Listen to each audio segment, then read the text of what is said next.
Thank you very much. It's a honor, great honor, to have a friend of mine who's become very friendly over the last number of years. We knew each other before, but Mark is the head of NATO, Mark Rutte, Secretary General of NATO. Highly respected by everybody that knows him, but in particular the European countries. They have great reliance on him, and he's done a fantastic job. And we had a tremendous meeting, I guess it's about a month ago, and I think Mark will tell you that it was really perhaps more important the date of November 5th. That was the election day. Maybe that was the most important, because we've made tremendous progress together. And one of the reasons that you're here today is to hear that we are very unhappy, I am, with Russia. But we'll discuss that maybe a different day. But we're very, very unhappy with them, and we're going to be doing very severe tariffs if we don't have a deal in 50 days. Tariffs at about 100%. You'd call them secondary tariffs. You know what that means. But today we're going to talk about something else. And as you know, we've spent $350 billion approximately on this war with Russia and Ukraine, and would like to see it end. It wasn't my war, it was Biden's war. It's not my war. I'm trying to get you out of it.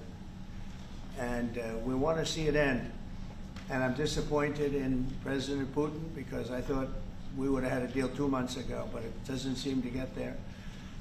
So based on that, we're going to be doing secondary tariffs if we don't have a deal in 50 days. It's very simple. And they'll be at 100%. And that's the way it is. That can be more simple. It's just the way it is. I hope we don't have to do it. But regardless, we are going to be, we make the greatest military equipment in the world, whether it's missiles. You saw that recently in Iran, the way those planes flew in. They had every single, 14 bombs hit every target. Then you had the helicopters shoot a total of 30 bombs, 30 missiles, and they hit every single, Marco, is that right? Every single piece, every single target. And it was, I guess, on a scale of 0 to 10, they say it was about a 15. That's how successful it was. That's how lethal it was, a word they like to use nowadays. But it was an amazing, well-organized attack that people in this country wanted to do for 24 years. You know, when we had the pilots in last week, they were saying, "Sir, we've been practicing this for 24 years," meaning people, not them, but other people that are a little older now. But they too, and you were the one that let us do it. But we've been practicing it 3 to 4 times a year for 22, 24 years, because they always knew they had to stop Iran from doing what they were doing, which is trying to come up with a nuclear weapon, a nuclear bomb. And we did it very successfully. And we make the best equipment, the best missiles, the best of everything. The European nations know that. And we've made a deal today, and I'm going to have Mark speak about it, but we've made a deal today where we are going to be sending them weapons, and they're going to be paying for them. The United States will not be having any payment made. We're not buying it, but we will manufacture it, and they're going to be paying for it. Our last meeting of a month ago was very successful in that they agreed to 5%, which is more than $1 trillion a year, so they have a lot of money. And these are wealthy nations. They have a lot of money, and they want to do it. They feel very strongly about it, and we feel strongly about it, too. But we're in for a lot of money, and we don't want to do it anymore. And we can't. But we make the best, and we're going to be sending the best to NATO, and in some cases to maybe, at Mark's suggestion, if we go to Germany, where they're going to send early on missiles, and they'll be replaced, and NATO is going to take care of it. It's going to be coordinated by NATO, and they're going to work very much with Matt Whitaker, who's right here, who's a great ambassador, and Matt's going to be coordinating. You better do a good job, Matt. I will. But Matt's going to coordinate. He's a very talented guy. He's going to coordinate everything. So in a nutshell, we're going to make top-of-the-line weapons, and they'll be sent to NATO. NATO may choose to have certain of them sent to other countries where we can get a little additional speed, where the country will release something and it'll be mostly in the form of a replacement. And I'd like to have Mark, and again, just a highly respected pretty young guy for having had the career that he's had, because he had an amazing career before going to NATO. So and we spent a lot of time together over the last couple of months. And if you could say a few words. Absolutely. No, Mr. President, dear Donald, this is really big. This is really big. You called me on Thursday that you had taken a decision. And the decision is that you want Ukraine what it needs to have to maintain, to be able to defend itself against Russia, but you do want Europeans to pay for it, which is totally logical. And this is building on the tremendous success of the NATO summit. The 5%, but also the decision to keep Ukraine strong, and the decision to increase our defense industrial production. So based on that, that was Europe stepping up. This is again Europeans stepping up. So I've been in contact with many countries. I can tell you that at this moment, Germany massively, but also Finland and Denmark and Sweden and Norway, the United Kingdom, the Netherlands, Canada, they all want to be part of this. And this is only the first wave. There will be more. So what we will do is work through the NATO systems to make sure that we know what Ukrainians need, so that we can make packages. Of course, in a way, we discussed it this morning with Pete Hegseth at the Pentagon, in a way that, of course, the US will keep on its stockpiles necessary to defend this country. That's absolutely clear. But it will mean that Ukraine can get its hands on really massive numbers of military equipment, both for air defense, but also missiles, ammunition, etc., etc. So if I was Vladimir Putin today and hear you speaking about what you were planning to do in 50 days and this announcement, I would reconsider whether I should not take negotiations about Ukraine more seriously than I was doing at the moment, if I was Vladimir Putin. But when I'm Ukraine, I think this is really great news for that. So I really want to thank you for that. And it means the Europeans paying for it. And again, I mentioned all these countries, we will deal with that. And exactly as you said, it might also mean that countries will move equipment fast into Ukraine, and then the US later backfilling it, because speed is of the essence here. So really, thank you. This is important. You did a great job. That's a really great job.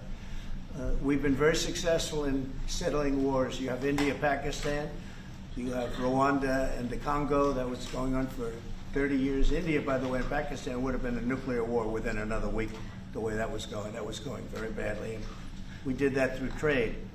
I said, we're not going to talk to you about trade unless you get this thing settled, and they did. And they were both great leaders, and they were great. But Rwanda and the Congo, that was going on for 30 years, and at least 7 million people killed with a lot of pretty rough weapons like machetes, heads chopped off, going on for many years. You couldn't even get near the countries. Nobody wanted to get near. It's so frightening. And we got that one solved. Serbia, Kosovo, got that solved. That was going to be one that was going to happen. And again, that was something I used. I use trade for a lot of things, but it's great for settling wars. That was really very important. We're working, Marco's working very hard with everybody here on the Strip, the Gaza Strip. I call it the Gaza Strip, one of the worst real estate deals ever made. They gave up the oceanfront property, one of the worst deals ever made. But it was supposed to bring peace, and it didn't bring peace. It brought the opposite. But we're doing pretty well on Gaza. Steve Witkoff is here, and I think we could have something fairly soon to talk about. And we solved another one, that we just seem to have, Armenia and Azerbaijan. It looks like that's going to come to a conclusion, successful conclusion. We worked on Egypt with a next door neighbor who is a good neighbor. They're friends of mine, but they happened to build a dam which closed up water going into a thing called the Nile. I think if I'm Egypt, I want to have water in the Nile, and we're working on that one. It's a problem, but it's going to get solved. They built one of the biggest dams in the world, a little bit outside of Egypt. You know about that? You've been hearing about that one. And that turned out to be a big problem. I don't know. I think the United States funded the dam. I don't know why they didn't solve the problem before they built the dam. But it's nice when the Nile River has water. It's a very important source of income and life. It's the life of Egypt. And to take that away is pretty incredible. but we think we're going to have that solved very quickly. So we do good. The only one we haven't been able to get to yet is Russia. And I'm not happy. And I will tell you that Ukraine wants to do something. Again, it's a war that should have never started. If I were president, it never would have happened. I used to speak to President Putin about it a lot. It was the apple of his eye. But once I saw what was going on, I said, you know, they're gonna have a war here. I was outside. Election was rigged. And I was outside looking in. And I said, you know, that thing's going to be a war. Couldn't believe it, because what Biden said was the exact opposite of what should have been said. And it started, and it's a real mess. We're losing, I guess they're losing 5,000 or 6,000 people a day. It's actually now more. I was saying 5,000 a day. It's actually more now. Mostly soldiers, but a lot of people in cities and towns that are getting blown up too. It's a horrible war, and it should be stopped. And so if it's not done, if we don't have an agreement in 50 days, that's what we're doing. Secondary tariffs, and they're biting. And I hope we don't get to the point where we do, but I've been hearing so much talk. It's all talk. It's all talk, and then missiles go into Kiev and kill 60 people. It's got to stop. It's got to stop. But the purpose of this is to say that there's a very big deal we've made. This is billions of dollars worth of military equipment is going to be purchased from the United States, going to NATO, etc. And that's going to be quickly distributed to the battlefield. Ukraine will take it up. And, you know, say what you want about Ukraine. When the war started, they had no chance. And they still would have had no chance if the equipment, they had the best equipment, because we do make the best planes and missiles, and we make the best military equipment in the world by far. You know, we have new things coming out that are beyond belief, and I'm very excited about the Golden Dome. It's going to give us very strong protection. We've already started that. But they had courage, because somebody has to use that equipment. And they fought with tremendous courage, and they continue to fight with tremendous courage. But they don't have, they're losing on equipment, and Russia's really taken a very positive, very strong, I mean, what they've done the last couple of weeks. Without military reasons. So what they are doing is 700 drones a day, missiles, bombing cities. This is not because of military goals. It is just creating panic, keeping people out of their sleeps, hitting towns. It's really terrible, and it is meaning a lot of people lose their lives, but also the infrastructure, whole cities being they're wiping out the electric. It's going to take years to rebuild it. That's going to be the next problem, because that's going to take a long time.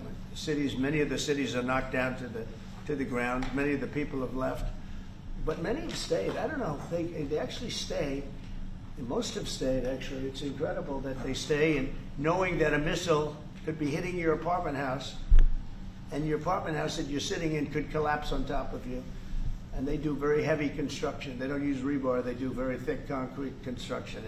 Those are heavy buildings, big buildings and heavy buildings, and they collapse like they're made out of paper. It's unbelievable to see this happening with people, so many people being killed. So we think we're going to make progress, and we hope we're going to make progress. In the meantime, we're going to get you good service on what you need. And we really became friendly with NATO this last meeting. You know, we went from 2% to 5%, which everyone said was not even a possibility. They weren't paying 2%. Many of them were paying much less than 2%. But even those, since you became president, all committed to the 2% before the summit. And now collectively we committed to the 5%. That's right, they did. And they've been very good. And I think I made a lot of friends over there. We had a couple of days of very intensive talks. And they're great people. They're leaders of countries. Leaders of countries. Many of them great countries, some of them smaller countries, but for the most part, I'd say very solid, strong countries, and very successful. Some of them are among the most successful countries in the world. So that's the story. We hope that's going to have an impact on Vladimir Putin, and we hope it's going to have an impact on Ukraine also. We want to make sure that Ukraine does what they have to do. All of a sudden they may feel emboldened, or maybe they don't want. You know, this is a very difficult situation. Ukraine wants a peace deal. I think so. And they will stay committed to that, there's no doubt. They want it. Yeah. But the Russians have to become They have to serious. continue to want it, though. Yeah, I agree. But Yeah. we will, you and I Because will all of make a sure of sudden- that. All of a sudden they get no. You and I will make sure of that. We'll make sure. I feel confident that they will do what has to be done. Plus, we have certain parameters that both sides know, and we already know what should be done. So I think that's going to be it's going to be very strong. We want everlasting peace. Any questions, France? Yes. Thank you, Mr. President. What was the tipping point for you in making this decision? Was it a conversation with President Putin? Was it a piece of intelligence? And why are you giving 50 more days? I think I think it's a very short period of time. I think, don't forget, I've just really been involved in this for not very long. And it wasn't initial focus. This is a Biden war. This is a Democrat war, not a Republican or Trump war. This is a war that would have never happened. It shouldn't have happened. A lot of people being killed. When the final numbers come in, you're going to see a lot more people are being killed in this war than you think, than you've been writing about. It's a very deadly war. They're all bad, but this is a very deadly war. The numbers are going to be far greater. When an apartment house comes down, and they say 2 people were slightly injured. No, many people were killed. And those numbers will be at some point accurately reported. So far, they're not. It's a deadly war. I think that you're just going to see. I think you're going to see strong movement. I hope so. I hope so. And what about the secondary tariffs are very, very powerful. What about the tariffs that the Republicans in the House and the Senate have ready? Those Yeah. were 500%. Sure. Why are you doing 100%? Well, the Republicans are moving very strongly in the Senate, giving us total control of it. But I'm not sure we need it, but it's certainly good that they're doing it. And Lindsey Graham's working hard. The whole John Thune, all of them, they're all working hard, and they're in coordination with Mike Johnson, Speaker in the House. And I think they've actually crafted a pretty good piece of legislation. It's probably going to pass very easily, and that includes Democrats. And there's some little tweaks, but I don't want to say I don't need it because I don't want them to waste their time. It could be very useful. We'll have to see. But we can do secondary. We're probably talking about 100% or something like that. So can you clarify We can do for me? secondary. We can do secondary tariffs without the Senate, without the House. But what they're crafting also could be very good. So are you suggesting then that the Congress should move forward with those sanctions, the 500%, and that your 100 would be a separate additional package? Yeah, I mean the 500 is, sort of meaningless after a while because at a certain point it doesn't matter. It's not going to be, it's 100. 100 is going to serve the same function. But I have it at 100%. They may have it. I don't know what they're going to end up with. They may have it at 100 too. They may have it at 500. But they're doing some good work in the House, and I think in the House and the Senate. And as you know, they're coordinated, and they can have it done quickly. They said they'll have it as quickly as I need it. So we'll see. We're talking to him. In fact, John Thune's coming over later on to talk. Did you call for it yet? Yeah, he's gonna come over. Thank you, Mr. President. Is it your view that Vladimir Putin mischaracterized his dedication What? to? Is it your view that Vladimir Putin misguided, did not clarify his intention Yeah. to a peace deal? Well- And what happens now in the next phase? Is there? We're going to see. I mean, we're going to go for a period of time. Maybe he'll start negotiating. I think I felt, I don't know about you, Mark, but I felt that we had a deal about 4 times. Mm-hmm. And here we are, still talking about And he making didn't a deal. send serious people to the negotiations. So I remember that you were able with Marco Rubio and with Steve Witkoff to get these talks going in Istanbul. Yep. I remember I was myself in Turkey for NATO business in May, and we really put pressure on the Ukrainians to send a senior team into Istanbul, and they did. But then the Russians came up with this historian explaining history of Russia since 1250. We thought, and I thought, we should have had a deal done a long time ago. But it just keeps going on and on and on, and every night people are dying. A lot of Russian soldiers are dying, by the way, and a lot of Ukrainian soldiers too. But a lot of Russian soldiers are dying. 100,000 Russian soldiers since 1st of January. Since January. 100,000 Russian soldiers dead since January. So if anybody in Moscow is listening to this, Again, 100,000 dead Yeah. Russians since January. This is what President Putin is doing at the moment. Yeah, please. Will these be Patriot missiles specifically, or Patriot batteries that you're planning? And when do you It's everything. It's Patriots. It's all of them. It's a full complement with the batteries. And when do you expect them to arrive in Ukraine, sir? Well, we're going to have some come very soon, within days actually, because a couple of the countries that have Patriots are going to swap over and will replace the Patriots with the ones they have, and Matt will coordinate with NATO. But so it's going to be, they're going to start arriving very soon. And this afternoon, Boris Pistorius, the German defense minister, is visiting Pete Hegseth, the Secretary of Defense, and we'll discuss also, I think, on this whole Patriot thing. Norway is involved, so that's on the Patriots, but this whole deal is also about missiles, about ammunition, so it's broader than Patriots.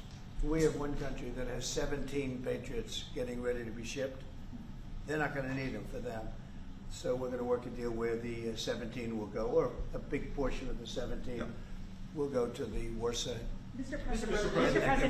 That can be done very quickly. Mr. President. Mr. President, Yeah, please. could this transaction with NATO be viewed as a step towards achieving peace, letting Putin know that now Zelensky has a little bit more powerful tools in his tool chest, and maybe that brings him to the table to achieve peace? I know that you wanted to do that. Brian, that's what we've been saying. I think you might have expressed it better if you wanted to. I'm just That's trying to exactly what That was a summary. That was a nice summary. I think he's done better than us. He's a very good guy, I can tell you that. But no, it's well said. Yeah, I think this is a chance at getting peace. Or it's just going to be the same thing. I have to tell you, Europe has a lot of spirit for this war. A lot of people, when I first got involved, I really didn't think they did, but they do. And I saw that a month ago, and you were there, many of you were there. The level of esprit de corps, spirit that they have is amazing. They really think it's a very, very important thing to do, or they wouldn't be doing it. Look, they're agreeing to, they're paying for everything. We're not paying anymore. We have an ocean separating us. I said, we have a problem. We make the best stuff, but we can't keep doing this. And Biden should have done this years ago. He should have done it from the beginning, but he didn't. He didn't know he was there. This guy, what a horrible job they did for this country. And I just hope between the border and this and so many other, inflation, what a horrible administration. The worst administration in history, in my opinion. It's not my opinion. I think it's everybody's opinion. But this is something that shouldn't have happened, and we're going to see if we can end it. If I can follow up. I do want to make one statement. Again, I said it before. This is not Trump's war. We're here to try and get it finished and settled and whatever. Because nobody wins with this. This is a loser from every standpoint. But from day This one, was Biden, and this was other people. And it's very sad. It's a very sad situation. This gentleman's doing a great job. I think he's going to get it, and Matt and everybody else that's working on it. I think he'll get this thing over with, hopefully. Mr. President, you've praised European countries today as standing up for Ukraine, as being strong. Will you allow them to continue to negotiate tariffs lower than 30% before August 1st, or is the deal set at this point? What does that mean? You mean you're talking about the tariffs? trade, on oh, tariffs, you're yes. back on tariffs. You're on a more friendly tariff, right? A little bit more friendly tariff. Perhaps. No, we're going to be talking to people. We have, I watched the show this morning. They were talking about, well, when's he going to make the deal? The deals are already made. The letters are the deals. The deals are made. There are no deals to make. They would like to do a different kind of a deal, and we're always open to talk. We are open to talk, including to Europe. In fact, they're coming over. They'd like to talk to us. Mr. President, is there any concern about the U.S. stockpiles? There was a pause in delivery of weaponry to Ukraine in order to evaluate, apparently, the U.S. stockpiles. What came out of that? Evaluation. I mean, this was a very big, what we're talking about today is a very, very big day. And what Pete was doing, and me too, I knew what Pete was doing, was evaluation, because we knew this was going to happen. And now we actually announced it. They voted on it. It's all been done. So obviously that has a big impact on, when you say pause, obviously you're not going to be doing things if you don't know what's going to happen here. But we were pretty sure this was going to happen, so we did a little bit of a pause. But this is a very big This is a very big event today. This is something Mr. very... President, if Putin escalates further, how far are you willing to go in response? In what? How far are you willing to go if Putin were to escalate, send more bombs in the coming days? Don't ask me a question like that. How far? I don't know. I want to get the war settled. They're not Americans that are dying in it, and you know I have a problem, and JD has a problem. It's a stance that he's had for a long time. They're not Americans dying, but there are a lot of people dying, and on something that should be able to be settled. And we all agree with that. This group of people, you know, we want to defend our country, but you know, ultimately, having a strong Europe is a very good thing. It's a very good thing. So I'm okay with that. Yeah, please, in the back. Yeah, is there a ceiling on what the Europeans are willing to pay for? And it sounds like, well, are you ruling out the U.S. paying for some from additional weapons through drawdown authority? Shall I try to answer that? Because basically what the president is saying, that he is willing, of course, taking consideration what the U.S. needs itself. So it's not that you can have a shopping list and you can order whatever you want, because the U.S. has to make sure that the U.S. keeps its hand on what the U.S. needs, also to keep the whole world safe, because in the end you are the police agent of the whole world. You're the most powerful nation on earth, the most powerful military on earth. But given that, the U.S. has decided to indeed massively supply Ukraine with what is necessary through NATO. Europeans 100% paying for that. And what we have been doing over the last couple of days is talking with countries, and I just mentioned the ones who in the first wave immediately said, we want to chip in. And then you're really talking about big numbers. Take Germany visiting today. They're really talking about big numbers. Can we get some clarity? I will say that I spoke with Germany, spoke with most of the larger countries, and they are really enthusiastic about this. They want to, and you know, they're willing to go very far. I will tell you, you know, as per your question, how far would I go? They want to go very far. They don't want this to happen. That's why I think from Putin's standpoint, it would really be good. He gets the country's economy is doing very poorly, and he's got to get his economy back. He's got to save his economy. He could save his country in a sense, but the economy can destroyed a lot of countries over the years. He wants to get that economy back. And you know, he's got a great country for trading and other things. If they could use the assets instead of war, he's got some tremendous potential. That's what I would say. How did you deliver this news to Putin, sir? Say it? How did you tell Putin this was coming? I speak to him a lot about getting this thing done. And I always hang up and say, well, that was a nice phone call. And then missiles are launched into Kiev or some other city. And I said, it's strange. And after that happens 3 or 4 times, you say, the talk doesn't mean anything. My conversations with him are always very pleasant. I say, isn't that a very lovely conversation? And then the missiles go off that night. I go home, I tell the First Lady, you know, I spoke to Vladimir today. We had a wonderful conversation. She said, oh, really? Another city was just hit. So it's like, look, he's, I don't want to say he's an assassin, but he's a tough guy. It's been proven over the years. He's fooled a lot of people. He fooled Bush. He fooled a lot of people. He fooled Clinton, Bush, Obama, Biden. He didn't fool me. But what I do say is that at a certain point, you know, ultimately talk doesn't talk. It's got to be action. It's got to be results. And I hope he does it. It's potentially such a great country to be wasting so many people on this and the money. And look at what's happened to his economy. Look at what's happened. So, And with the threat in 50 days, yeah, the economy will be hit very hard. The First Lady's I mean, look, I hope he's going to do it. He knows the deal. He knows what a fair deal is. If there is such a thing as a fair deal, there's no winners here. This is a loser. This is a loser. And I dealt with him from the beginning. It wouldn't have happened, but I will say Ukraine was the apple of his eye. We talk about it. It was the apple of his eye, but it wasn't going to happen. And he understood that. It wasn't going to happen. And then I noticed, after I was out, I noticed soldiers forming at the border. Yeah. And then I heard horrible, stupid things being said from the other side. And I said, they're really handling it very, very wrong. It's a shame. Yeah. Can I add one thing, and that is about President Trump, because you came in office in January. On the 12th of February, you had your first phone call with Putin.